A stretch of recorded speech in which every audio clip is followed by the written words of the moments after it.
Germany, 1933. The country is broke, financially exhausted, politically constrained, unemployment at 6 million, nearly 1/3 of the workforce. The entire gold reserve could fit in a small room. Industrial production has fallen by half since 1929. The military is limited to 100,000 men. No tanks, no air force, no submarines. Allied inspectors monitor factories to ensure compliance. 10 years later, Germany fields the most powerful military machine on Earth. 4 million soldiers, 30,000 aircraft, thousands of tanks, an economy converted almost entirely to war. Here's the question: where did the money come from? Germany didn't find oil, didn't discover gold, didn't receive massive foreign investment. The currency had collapsed a decade earlier. The government was technically bankrupt, yet between 1933 and 1939, Nazi Germany spent the equivalent of $60 billion on rearmament, without access to capital markets, without reserves, without credit. This is the story of one of the most audacious financial frauds in modern history, and the banker who made it possible. January 1933, Hitler becomes chancellor. He faces 3 problems. First, Versailles forbids German rearmament. Allied inspectors are watching. Any visible military buildup risks war with Britain and France. Second, Germany has no money. Massive deficits. Tax revenue barely covers basic state functions. Third, Germany has no credit. After hyperinflation in 1923, nobody will lend. Not German banks, certainly not foreign banks. These are hard constraints: legal, financial, political. Hitler needs billions, fast, hidden. Without triggering another currency collapse, enter Hjalmar Schacht, Reichsbank president, the man who ended hyperinflation in 1923 by creating a new currency. Respected internationally, connected to American and British banking circles. 56 years old. Wire-rimmed glasses. Perfect English. Trusted precisely because he appears apolitical. March 1933. Schacht meets with Hitler and leaders of the armaments industry. The problem is simple. Germany needs weapons. The armaments companies want to build them. But there is no money to pay for them. And everyone in the room understands the constraint. Open government borrowing for rearmament would violate Versailles and trigger immediate foreign intervention. Schacht has a solution. He creates a shell company. It's called Metallurgische Forschungsgesellschaft, Metallurgical Research Corporation. MEFO for short. On paper, MEFO is owned by 4 major German industrial firms: Krupp, Siemens, Rheinmetall, Gute Hoffnungshütte. In reality, it's a ghost. No factories, no employees, no production. A financial phantom with 1 million Reichsmarks in nominal capital. Here's how the scheme works. An armaments company, say Krupp, receives an order from the German military. Build 500 tanks. Cost 50 million Reichsmarks. Krupp doesn't get paid in cash. Instead, it receives MEFO bills. They look like ordinary commercial bills of exchange, completely legal under German law. They carry a 4% interest rate. They mature in 6 months, and they can be rolled over again and again for up to 5 years. On the surface, this is private credit. In substance, it is state financing.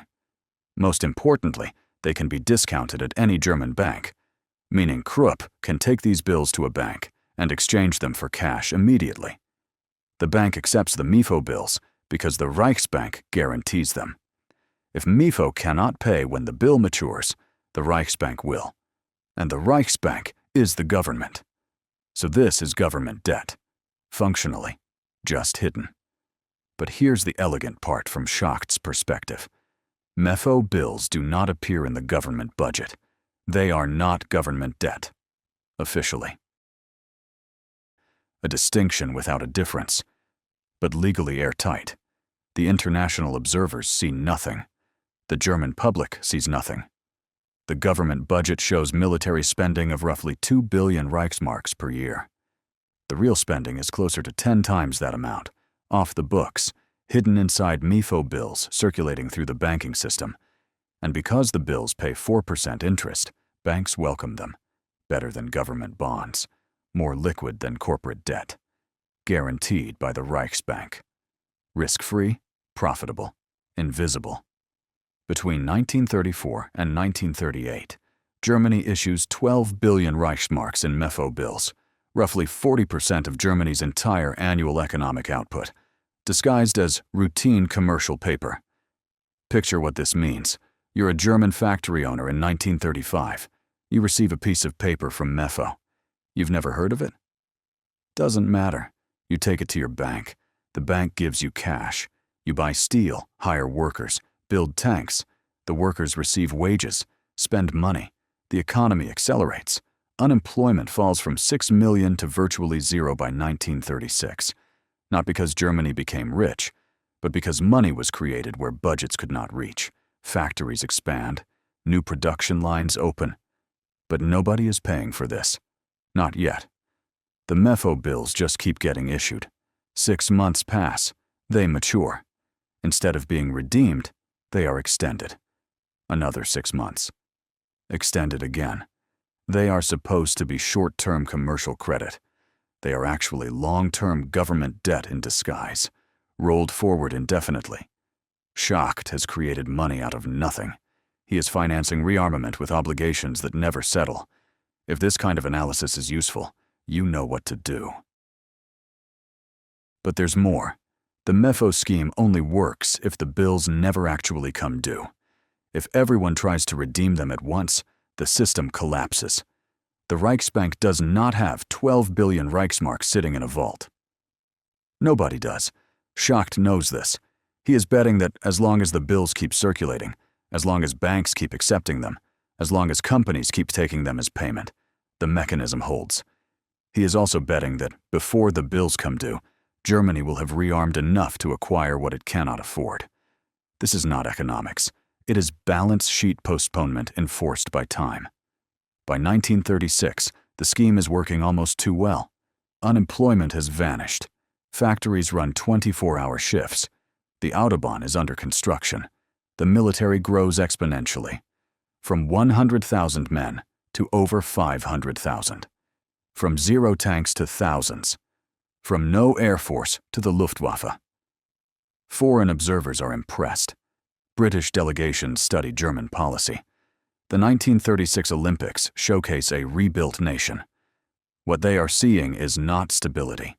They are watching the inflation of the largest concealed balance sheet in history. The prosperity is real. The buildings are real. The jobs are real. The financing is not. MEFO bills are backed by nothing except the assumption that when they mature, they will be replaced. The structure is circular, time-dependent, unsustainable. Schacht understands this.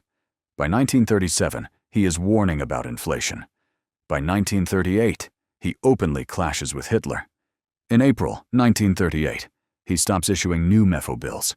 He tells Hitler rearmament must slow before the currency breaks. Hitler ignores him. By 1938, Hitler no longer needs Schacht. The military is built. The population is employed. The only way to prevent collapse is continued expansion. Schacht resigns in January 1939. The MEFO bills start coming due. 12 billion Reichsmarks the government cannot pay. The only way to settle them, extract value elsewhere. Germany invades Poland in September 1939. The MEFO debt is serviced through conquest. First Poland, then France, then the rest of Europe. The war economy becomes dependent on expansion, not for ideology, for cash flow. Rearmament created a debt structure that required continuous expansion. Stop expanding, and the financial system breaks. The numbers tell the story. In 1933, military spending was under 2 billion Reichsmarks. By 1938, 17 billion. Not financed through taxation or capital markets, financed through instruments like MEFO bills, mechanisms designed to hide cost until reversal became impossible. The system collapsed in 1939, when the first bills had to be settled with seized gold from Prague. The financial fraud preceded the military aggression. Schacht died in 1970. acquitted at Nuremberg. He claimed he was just a banker doing his job. But the mechanism demonstrated something: that a state can finance almost anything if willing to manufacture debt and conceal it effectively. Not through taxation, not through transparent borrowing, through financial engineering that disguises sovereign obligation as commercial exchange. For years, the results look convincing. The economy grows, employment rises, observers see success. But hidden debt remains real. Obligations still mature. Time still settles accounts. Nuremberg, October 1946. The judges acquit Schacht. Rearmament itself, they rule, is not criminal under the Charter.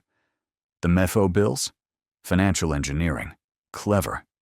Not illegal. The building that housed MEFO's paper operations still stands in Berlin. The company itself never had a single employee. 1 million Reichsmarks in capital. 12 billion in obligations. The mechanism worked.